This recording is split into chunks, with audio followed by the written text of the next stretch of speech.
Buenos dias, buenos tardes mga amigos, mga amigas, sa aking mga kompanyeros at kompanyeras, sa aking mga kayubi sa Usapang Batas, sa DZXL News. Magandang araw po sa inyong lahat. Ako po ang inyong lingkod, Attorney Rene Bueno. Ngayon po ay talakayin natin ang isang napakabigat na usapin tungkol po sa seguridad ng ating bansa. Ito po ay tungkol sa pagkumpirma na may mga banyagang terorista na naghanda at nagsanay dito mismo sa Pilipinas bago sila sumalakay sa Bondi Beach, sa Sydney, New South Wales, Australia, na kung saan 15 po yung namatay doon na mga Jews doon sa Sydney. At ito po ay isang malinaw na babala na kailangan natin tugunan ng may buong puwersa yung mga ganitong sitwasyon. Kasi mismo yung ating Bureau of Immigration na ang nagkumpirma, no, na talagang pumunta rito yung mga terorista na galing sa bansang Pakistan. Bago lumusob doon sa Bondi Beach, doon sa New South Wales, Australia. Ang tanong dito, gaano katagal tumigil dito yung dalawa na yun? Sabi ng Immigration Department, halos isang buwan silang nasa Pilipinas mula Nobyembre 1 hanggang November 28. Pag napakinggan mo yung pecha, yung period na kung saan nag-stay sila dito sa Pilipinas at inalalan nyo kung ano ang nangyari noong Nobyembre, magkakaroon ka tuloy ng hinala at takot, no? Dito sa ating bansa. Na kung di bale, mamaya na natin pag-usapan yon. Okay, saan ang destinasyon nito mga galing sa Pakistan nito na terorista? Yung pangunahing lugar na sinabi nilang pupuntahan nila, according to the records ng immigration, nagtumigil ito sa Davao City. Isang syudad na sentro ng kalakalan at politika sa Mindanao.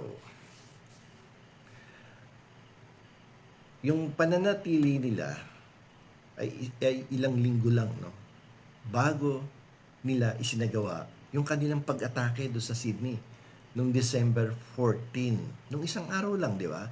At ito ay na-vlog ko pa nga yung kanilang pag-atake do sa Bondi Beach sa Sydney, New South Wales, Australia.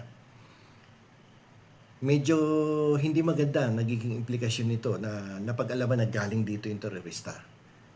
Ang Pilipinas bilang pasilidad ng terorismo, kapag pinagsama-sama natin ang mga detalye at ang kasaysayan ng Mindanao, ang ibig sabihin nito, nakakabahala to, di ba?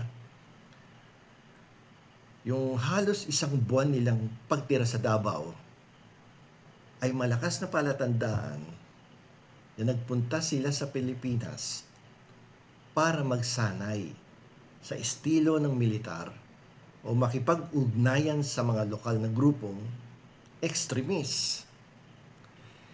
So lumalabas dito yung pumasok na mga turista na yan, itong mga Pakistani na na-involved dun sa massacre dun sa Bondi Beach sa Australia. Hindi mga ordinaryong turista to. Hindi turista, kundi terorista yung nagpuntahan sa Davao. So yung Davao City, na isang napakalaking lungsod, ang ginamit nilang base. Medyo talagang nakakabahala to at nakakatakot to. Bakit dun sa Davao pa pumunta yung mga terorista? Ibig sabihin dito, ang banta ng terorismo ay hindi na lang sa liblib na bundok, kundi nakakagalaw na sila ng malaya sa ating mga pangunahing lungsod. Dahil sa pangyayari na yon, doon sa Bondi Beach, Sydney, Australia, na kung saan 15 ang namatay na mga Jews, nagbigay yan sa atin ng kahihiyan. Ang nangyari ay naglagay sa Pilipinas sa masusing pagbabantay ng ibang bansa. Delikado yan. Pati mga mamamayan natin na bumabiyahe sa ibang bansa, baka iba ang maging imahe natin. Kapag hindi tayo kumilos, nangangahulugan na hinahayaan nating maging tulay o pagawaan ng terorista ang ating bansa, no? So, sa parte ng ating pamahalaan, kailangan po nating higpitan at baguhin ang ating sistema sa pagtanggap ng mga dayuhan para matigil yung ganitong klase ng pananamantala na ginagawa tayong training ground ng mga terorista. Dapat hindi tayo maluwag, no, sa Immigration Department. At yung mga nagtatrabaho dyan sa Immigration Department, tigilan nyo yung lagayan dyan. Kasi may mga aligasyon na lagayan.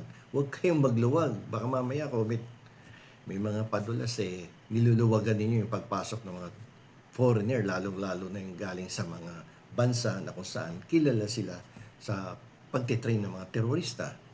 Dapat pigilan ang mga dayuhan na nagpapanggap na turista, pero terorista pala. Kailangan siguro wag na magbigay ng yung visa o visa-free entry sa mga bansang may mataas na banta ng terorismo.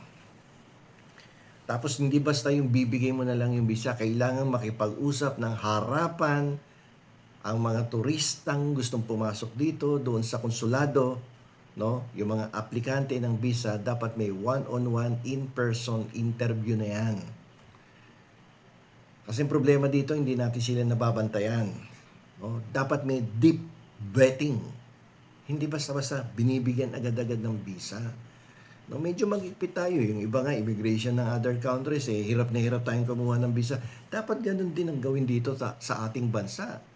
Lalong-lalo ngayon, dumadami yung mga ganyan na mga turistang, mga nagpapanggap na turista. Di ba?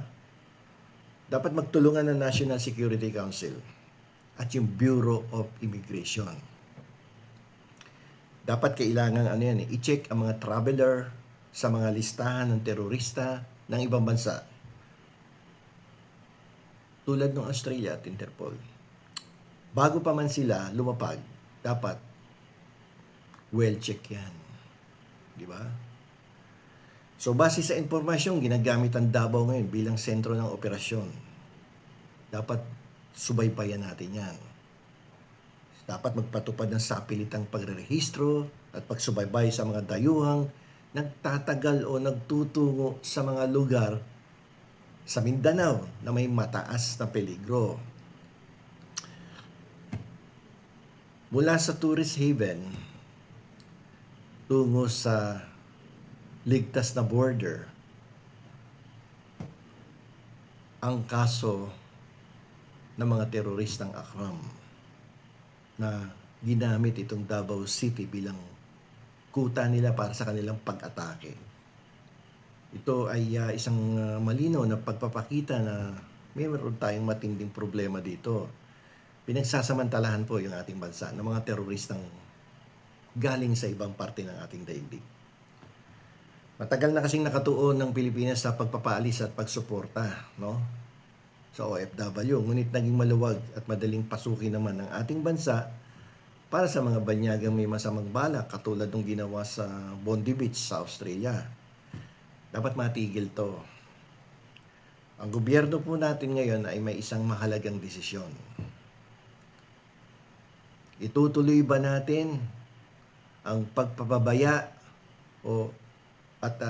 isa sa panganib ba natin, no? Isa sa panganib ang ating binuong kapayapaan o magiging napakahigpit tayo sa seguridad ng ating border.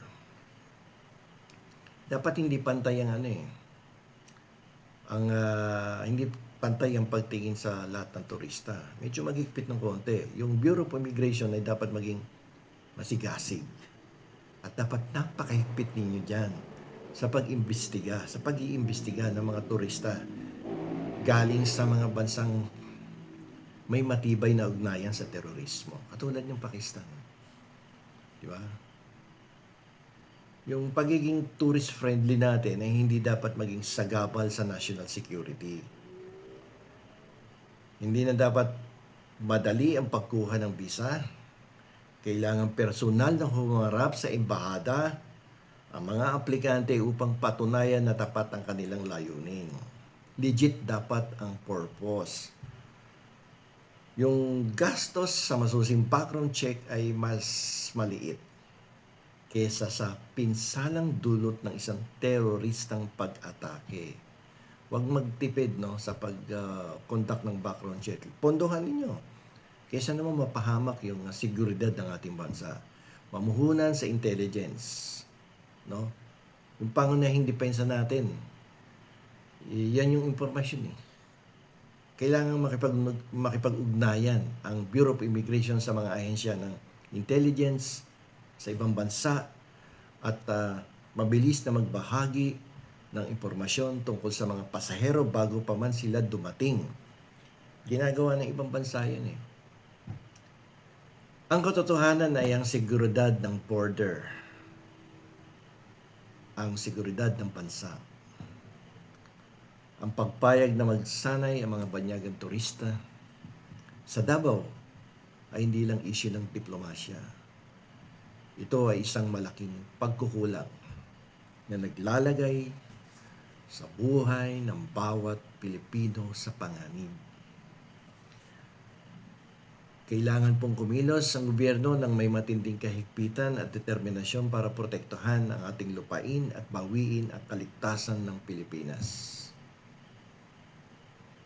Otherwise, mapapahamak po ang ating mga kababayan at malalagay sa alanganin ang imahe ng ating bansa. Hindi po dapat mangyari yun. Kailangan mag-ingat, lalong-lalo na si Presidente. Nagkaroon sa kanya ng banta. Sa buhay niya, nagkaroon ng banta nitong nakaraang mga buwan. At isipin nyo, may pumasok ka sa isip ko na pumasok yan November 1 to 28, tapos nagkaroon ng mga rallies, na mga malakihang rallies nung nakaraan, nung November. At nakakuha nga ng informasyon na may manggugulo. Hypothetical to, what if yung terorista na yun ang binalak talaga on the third day of the big rally ng Iglesia ni Cristo ay talagang gagawa ng terrorist act yung mga banyaga na yun. Imaginein mo ano nangyari on the third day. Buti na lamang kinansila ng Iglesia ni Cristo. Ito hypothetical lang to, nang gumagawa lang tayo ng sitwasyon na buti na lamang hindi na nangyari yung bagay na yon. What if during that period, November din yung rally ng INC, di ba? Sa Luneta. Pagkatapos yung palang dalawang terorista na yun ay na-hired, ng ilang grupo para manggulo dito sa Pilipinas at talagang magkawatak-watak na tayo. Tapos naglagay ng pasabog o kaya namarili, siyempre takbuhan ng tao kung kulang-kulang 1 milyon yung nandoon, madaming mamamatay, di ba? Buti na lamang, pasalamat tayo sa Diyos at naiiwas tayo doon at hindi din natuloy yung mga rally na 3 araw sana yun. Buti na lang ipinatigil ng Iglesia ni Cristo. So, yun, hypothetical lang yun, analysis ko lamang. Dahil nataon November nandito yung terorista, tapos buti na lamang walang nangyari doon sa mga malalaking rally na isinigawa ng buwan ng Nobyembre. At dahil November 1 to 28 nandito yung mga terorista Tapos after a week, after a week or 2, may nangyaring malaking gulo doon sa Bondi Beach sa Sydney, Australia. So pasalamat na din tayo at hindi din dito nangyari ang malaking kaguluhan na yon at wala pong napahamak na mga Pilipino. Attorney Bueno, law and the learn the law.